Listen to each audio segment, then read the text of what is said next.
Noticia en el país es el proyecto de reforma laboral que presentó el gobierno y que tiene muchos puntos que nos tocan a todos, trabajadores, funcionarios, empresarios. Pues vamos a analizar uno a uno los puntos exactamente y a explicarlos muy bien junto a nuestra editora económica, Lidis Ribón. Lidis, buenas tardes, bienvenida. Felipe, muy buenas tardes a usted y a los televidentes. Y usted lo acaba de decir, esta es una de las reformas más esperadas en el país. Claro que sí, todos expectantes. Y precisamente, Lidis y televidentes, recogemos sus preguntas en todos los rincones de nuestro país.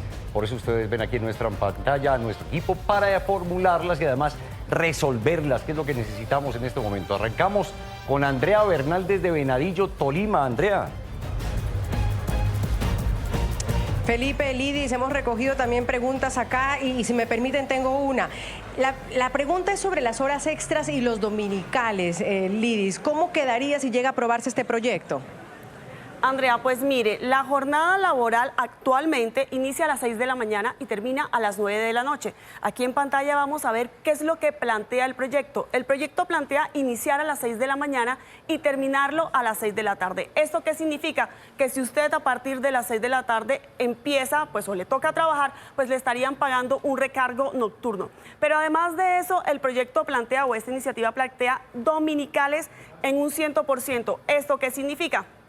Que si a usted le tocó trabajar un domingo, pues esa hora laboral ordinaria se la pagan el doble.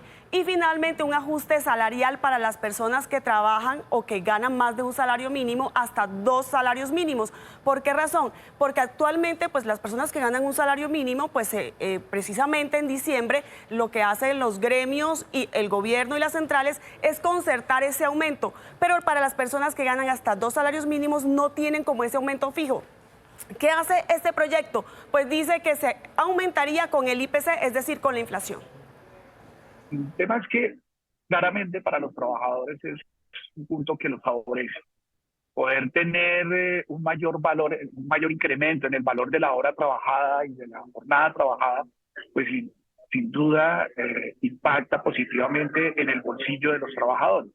Pero le impone unas cargas muy importantes al sector empresarial y particularmente yo quiero hacer hincapié en esa carga que va a recaer a las medianas, a las micro, a las pequeñas empresas.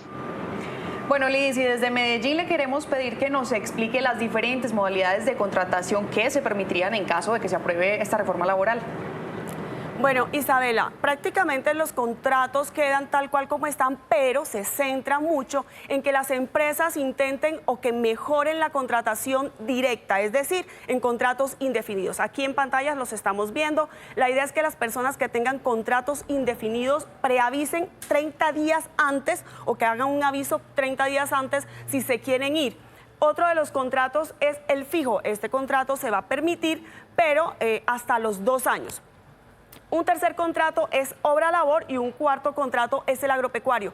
Estos 2 contratos pues también tendrían las personas que tener todas las prestaciones sociales. Lo que busca el proyecto, con toda razón, es poder garantizar mayor estabilidad de nuestros trabajadores y por supuesto mayor bienestar derivado de la certidumbre jurídica que puede llegar a tener un trabajador al momento de ingresar. Aquí hay una propuesta donde se dice que el contrato a término indefinido tiene que ser el contrato por excelencia, digámoslo así. Es decir, es la primera opción que debe tener el empleador. Y se dan las otras opciones, como el contrato a término fijo, como el contrato por obra o labor, o el ocasional y transitorio, que ya existen. Lidis, muy buenas tardes. Desde Barranquilla queremos preguntarle por la formalización de las plataformas. Eso está dirigido a los domiciliarios, que recordemos muchos de ellos en este momento están en la informalidad. ¿Habrá algún cambio en su vinculación laboral, Lidis? Andrea, muy buenas tardes. Pues mire, esto es lo que plantea la iniciativa. Hemos visto muchísimas veces que ellos han protestado por ese trabajo informal que tienen y que no cuentan precisamente pues con un trabajo más formal o con las prestaciones sociales. ¿Qué dice la iniciativa? Y aquí también lo estamos viendo en pantalla. Se puede contratar a través de modalidad de tiempo parcial, pero tienen que tener seguridad social. Pero nos preocupa que se haga a través de la laboralización forzosa que está proponiendo el gobierno. No podemos agarrar una realidad tecnológica del siglo XXI y meterla a la brava, a la fuerza, en las categorías jurídicas del siglo XX. Lo que se está proponiendo en esta reforma, en efecto, es que estos trabajadores tengan una relación laboral directa con esa plataforma y por lo tanto la plataforma esté en la obligación de generarle también garantías en materia de seguridad social.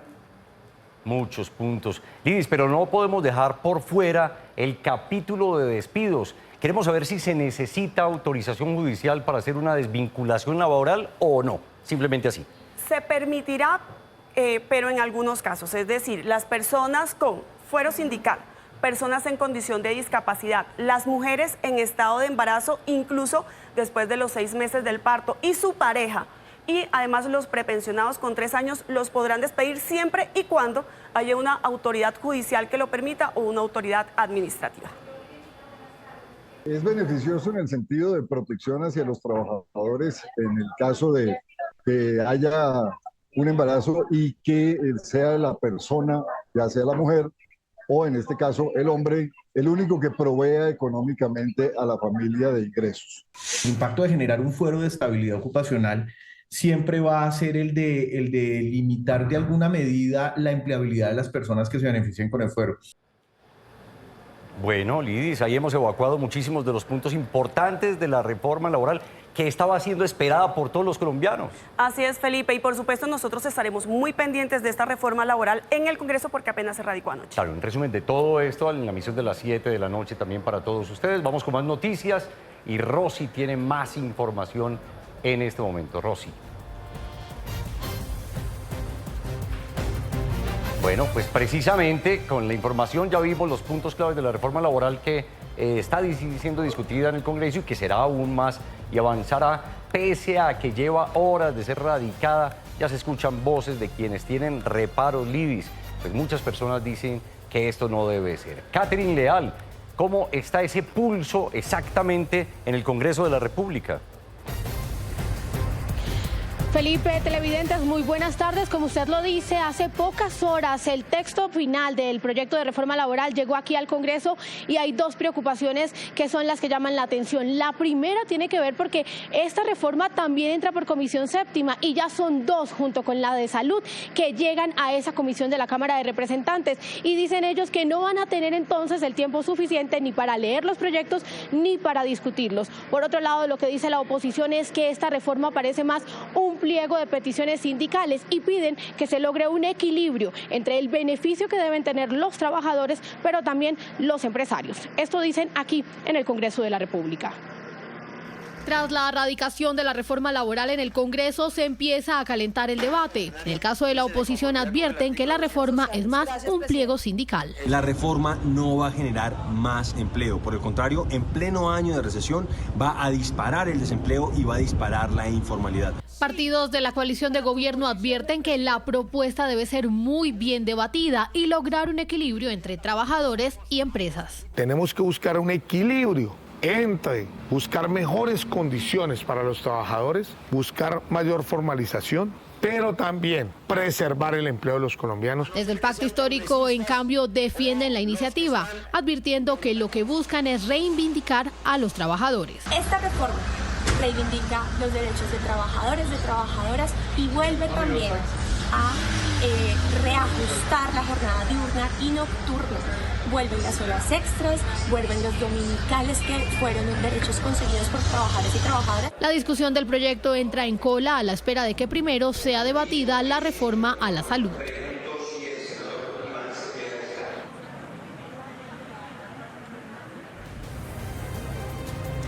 Y mientras esto pasa en el Congreso, escuchemos ahora la postura de los gremios y los empresarios precisamente frente al articulado de la reforma.